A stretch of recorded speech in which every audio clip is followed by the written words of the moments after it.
नमस्कार मित्रों, स्वागत है आपका स्टडी आईक्यू में। आज हम लोग एक बहुत ही दिलचस्प डिस्कशन करने वाले हैं स्पेक्ट्रम एलोकेशन से जुड़ा हुआ। राइट, हाल ही में गवर्नमेंट ऑफ इंडिया ने स्पेक्ट्रम ऑक्शनिंग की थी, यानी कि जो इलेक्ट्रोमैग्नेटिक वेव्स का स्पेक्ट्रम होता है उसको उन्होंने ऑक्शन किया और हमारे यहाँ पे जो 3 मेजर प्लेयर्स है उन्होंने उस ऑक्शनिंग में बिडिंग की और उन्होंने अपने लिए वो स्पेक्ट्रम खरीदा। तो आज हम लोग यहाँ पे देखेंगे क्या होता है एग्जैक्टली ये स्पेक्ट्रम, किस तरह से ऑक्शनिंग हुई, क्या हुई, डिटेल्स हम लोग बात करेंगे पिछले ऑक्शनिंग के बारे में भी और इन जनरल जानेंगे थोड़ा सा इस टेलीकम्युनिकेशन के बारे में। तो बहुत कुछ सीखने को मिलेगा, बहुत नया डेटा मिलेगा, स्टे ट्यून्ड। बट उससे पहले मैं हूं आपका दोस्त राहुल साईगांवकर। अगर आप मुझे फॉलो करना चाहते हैं you can follow me on the ID Rahul Sai 222। अगर आपको कोई डाउट है, आपको कोई सवाल है, आप डायरेक्टली मुझे मैसेज कर सकते हैं इंस्टाग्राम पे।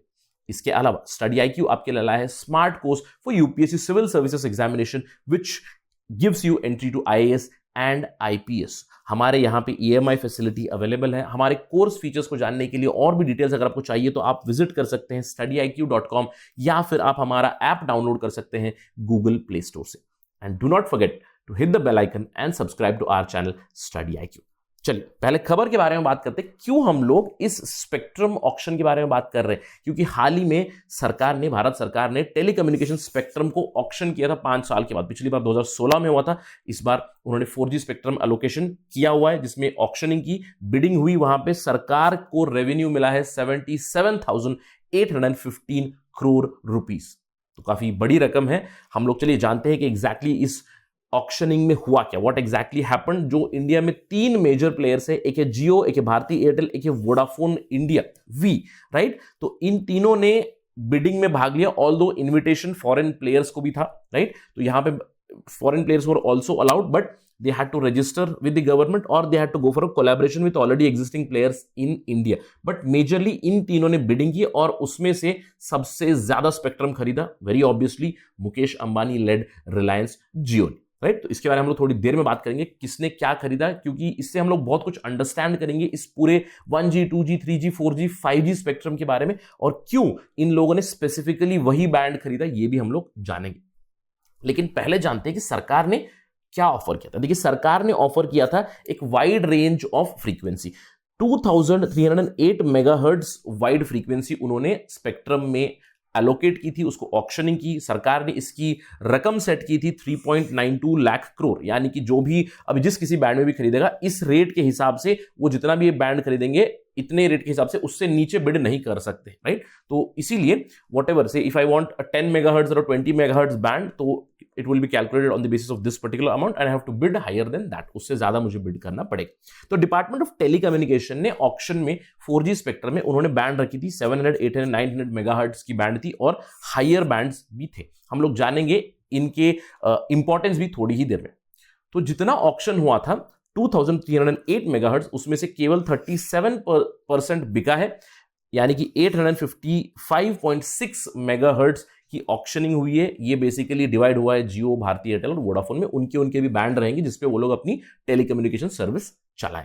लेकिन इस बार ऑक्शनिंग में कुछ नई चीज भी थी। सरकार ने एक नया चीज ऑफर किया था इन टेलीकम्युनिकेशन प्लेयर्स को। इस बार सरकार ने एक डिफर्ड पेमेंट प्लान इंट्रोड्यूस किया था। वहां पे जो भी बिडर्स रहेंगे, अगर वो 1 गीगाहर्ट्ज यानी कि 1000 मेगाहर्ट्ज के नीचे वाली बैंड के लिए बिड कर रहे हैं, यानी कि 700, 800, 900 जो ऑफर पे किया गया था उसमें अगर बिड कर रहे हैं तो उस बिड अमाउंट की 25% रकम अपफ्रंट देनी है, बाकी आप रेस्ट पे कर सकते हो एनुअल इंस्टॉलमेंट्स में। इसके अलावा जो भी 1 गीगाहर्ट्ज से भी ज्यादा जो बैंड है उसमें अगर बिडिंग करेंगे तो उसमें आपको 50% अपफ्रंट पेमेंट करनी है और बाकी आपको लेटर पेमेंट करनी है इन इक्वल इंस्टॉलमेंट्स एनुअली। तो ये एक सरकार ने ऑप्शन दिया होता टेलीकम्युनिकेशन प्लेयर्स को, again owing to all the economic problems because the COVID pandemic everybody is going through the problem. So a new deferred payment plan was introduced by the department of telecommunications. Right, तो अभी तक हम लोगों ने बहुत बार spectrum बता दिया। तो चलिए जानते हैं एग्जैक्टली स्पेक्ट्रम है क्या चीज।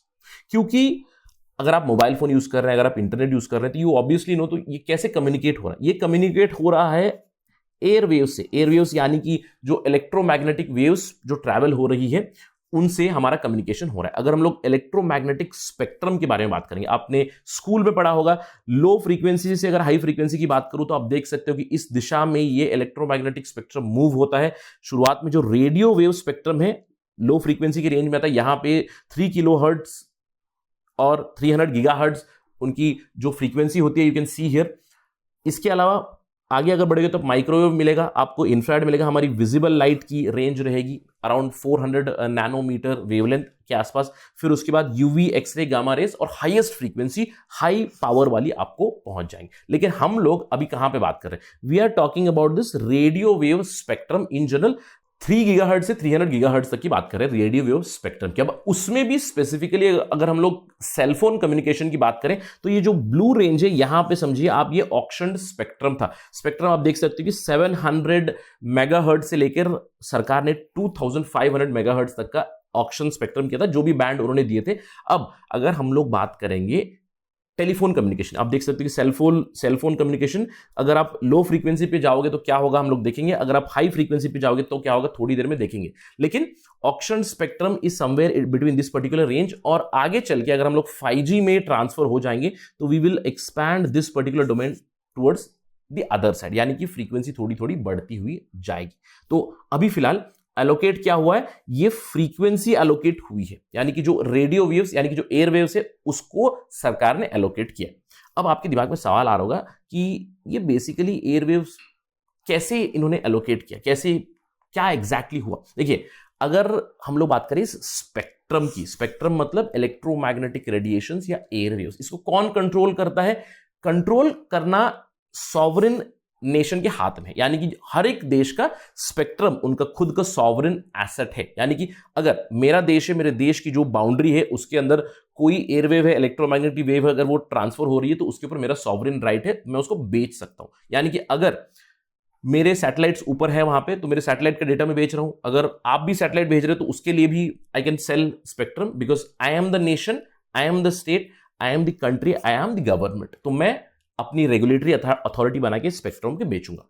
अब सवाल ये उठता है कि छोटे देशों को क्या होगा, क्योंकि अगर बड़े देश काफी डेवलप्ड है तो वो अपनी हद के बाहर भी स्पेक्ट्रम बेच सकते हैं, राइट, अपने जोन से बाहर भी जा सकते हैं। तो इसीलिए एक इंटरनेशनल बॉडी है, इंटरनेशनल टेलीकम्युनिकेशन यूनियन, ये स्पेशलाइज्ड एजेंसी है यूनाइटेड नेशंस की, which is basically responsible for information and communication technology related all the things. और ये ITU का एक फंडा है कि spectrum sharing which would be equitable among all the Nations, ये उनका फंडा है। तो इसीलिए वो देशों को उनका स्पेक्ट्रम अलोकेट करा देती है, और जो स्पेक्ट्रम उस देश के लिए है वो अपने देश में बेच सकते हैं। तो इसके लिए हम लोगों ने बेचा है फिलहाल, राइट।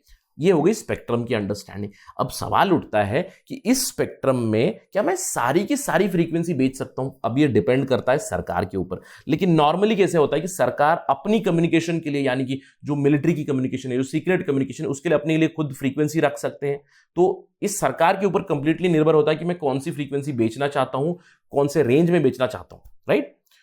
और जो पैसा आएगा, जो रेट आएगा, उस पर भी सरकार का ही डिसीजन रहेगा। अब सवाल ये उठता है कि सरकार अगर कुछ ऐसी चीज तो स्पेक्ट्रम में बहुत ज्यादा रेट में क्यों नहीं भेज देता?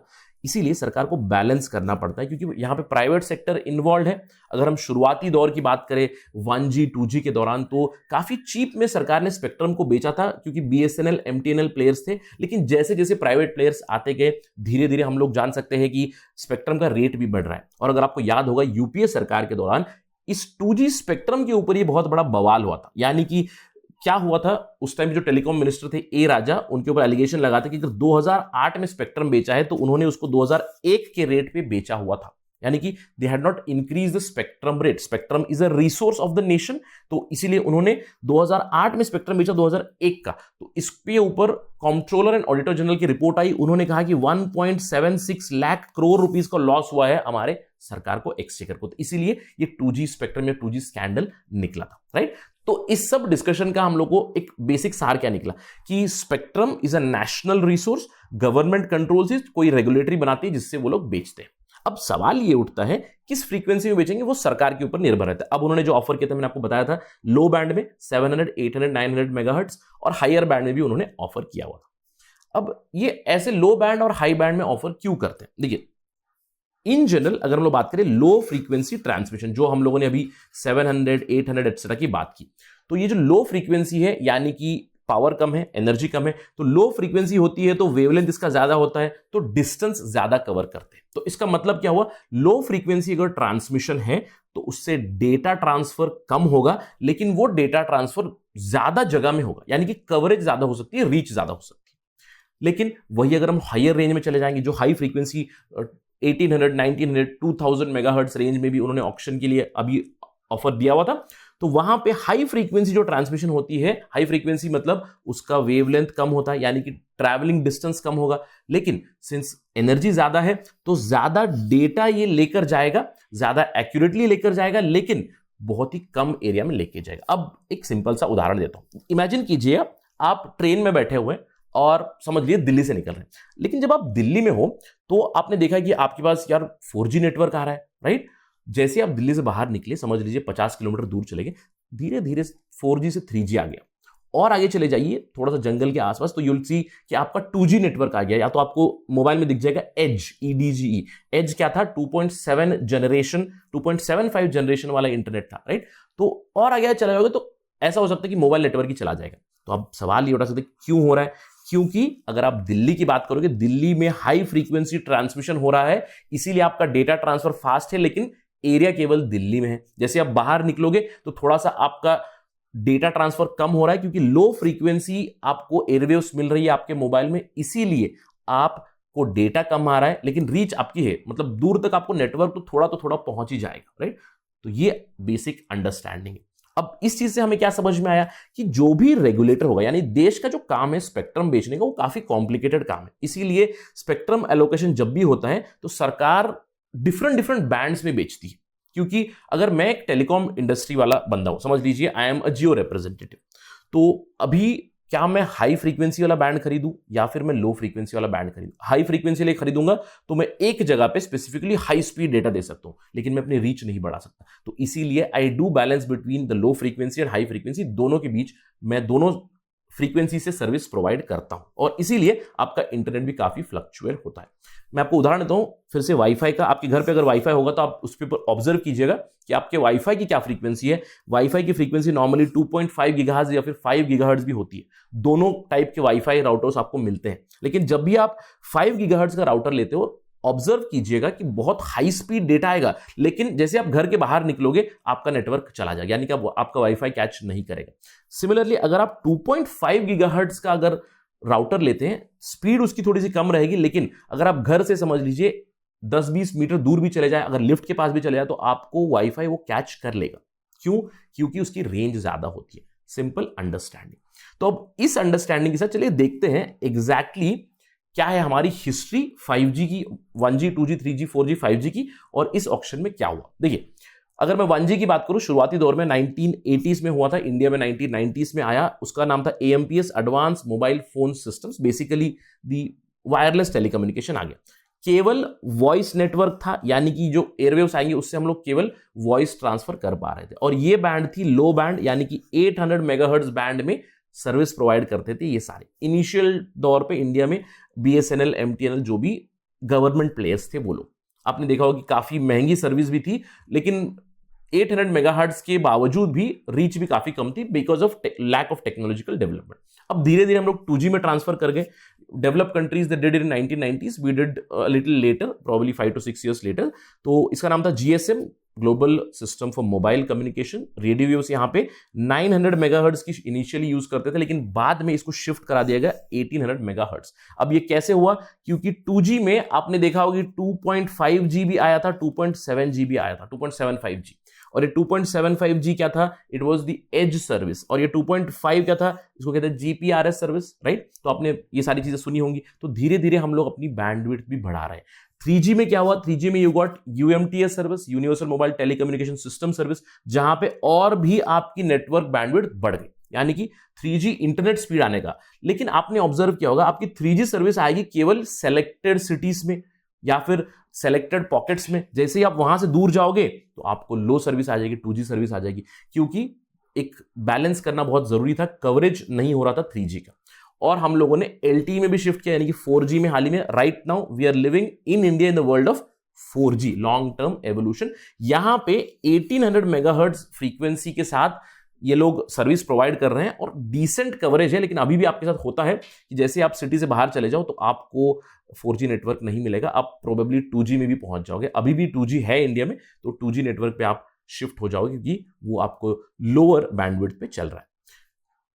और हम अभी बात कर रहे हैं अगले जनरेशन के टेलीकम्युनिकेशंस की, वो है 5G की। अब 5G के लिए क्या लगेगा? देखिए 5G के लिए अभी तक हम ये अंडरस्टैंड कर चुके हैं कि लो फ्रीक्वेंसी भी चाहिए, हाई फ्रीक्वेंसी भी चाहिए।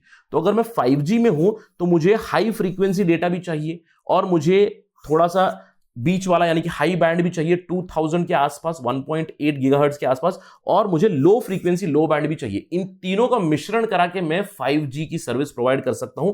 क्यों? क्योंकि 5G का जो मोटो है वो है high speed internet, consistent internet and at almost all the places because we are talking about internet of things etc etc।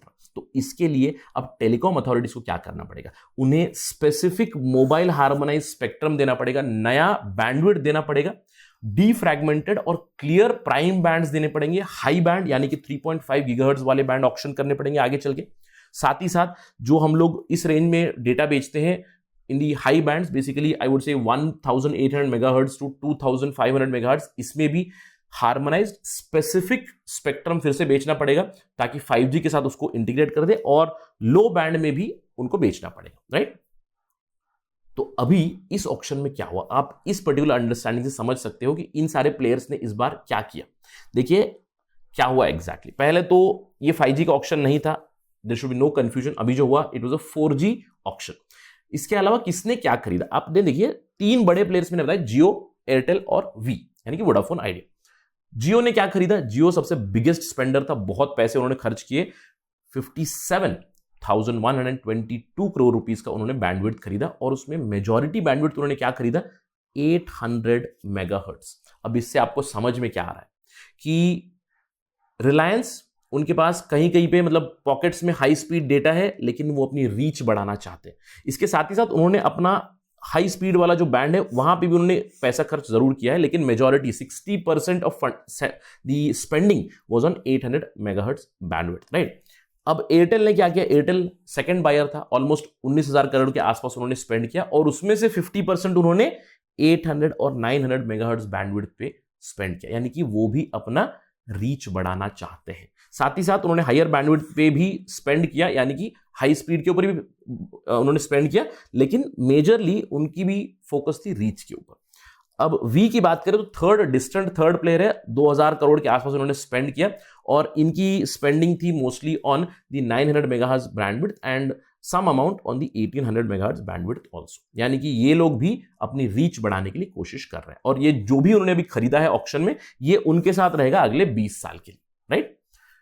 अब इस चीज से हमें समझ में क्या आएगा, इस चीज से हम लोग क्या अंडरस्टैंडिंग निकाल सकते हैं, इन प्लेयर्स की स्ट्रैटेजी क्या रही है। देखिए जियो ने काफी ज्यादा पैसा लगा दिया, एक्चुअली इतना एक्सपेक्ट नहीं कर रहे थे इस बार सरकार की इतनी ज्यादा पैसा मिलेंगे, ऑलमोस्ट मोर देन 70,000 करोड़ का इस बार ऑक्शन से पैसा मिला है। क्यों? क्योंकि देखिए इट इज क्वाइट अंडरस्टैंडेबल कि कोविड-19 का टाइम चल रहा था, तो लगा था कि इतना ज्यादा पैसा नहीं आएगा, लेकिन फिर भी आया। क्यों? क्योंकि जियो ने यहां पे स्पेंडिंग की। क्यों? जियो अपनी रीच बढ़ाना चाहता है। अब इसका रीजन क्या है? अगर आप जियो के मेन कॉम्पिटिटर को देखिए, भारती एयरटेल, इनका बहुत बड़ा शेयर है स्मार्टफोन सब्सक्राइबर्स का। क्यों? क्योंकि इनके पास ऑलरेडी एग्जिस्टिंग बहुत ज्यादा इंफ्रास्ट्रक्चर है, एग्जिस्टिंग स्पेक्ट्रम भी है जहां पे वो ऑलरेडी डेटा प्रोवाइड कर रहे हैं। और वोडाफोन आइडिया की तो अंडरस्टैंडेबल है कि उन्होंने काफी कम पैसा खर्च किया। इनफैक्ट बहुत सारे पॉलिसी एनालिस्ट कह रहे थे कि इस बार वोडाफोन इंडिया भाग ही नहीं लेगा ऑक्शन में। नॉनदलेस उन्होंने ऑलमोस्ट 2000 करोड़ के आसपास का स्पेक्ट्रम जरूर खरीदा है, लेकिन ये जो कम पैसे खर्च किए हैं उससे पता चलता है कि उनकी बैलेंस शीट के ऊपर कुछ प्रॉब्लम चल रहा है, उनकी कुछ फाइनेंशियल इश्यूज चल रही है। इसीलिए मैंने कहा आगे चल के प्रोबेबली इन फ्यूचर केवल 2 प्लेयर हमको मिल सकते हैं इन टेलीकॉम सेक्टर। अब इसके अलावा इन जनरल हम लोग ये अंदेशा लगा सकते हैं कि लोगों ने थोड़ा कम पैसा खर्च किया, स्पेशली वोडाफोन ने और एयरटेल ने। क्यों? क्योंकि they might be looking for 5G spectrum, क्योंकि जितना ऑफर किया था सरकार ने उसमें से केवल 37% ही ऑक्शन हुआ है।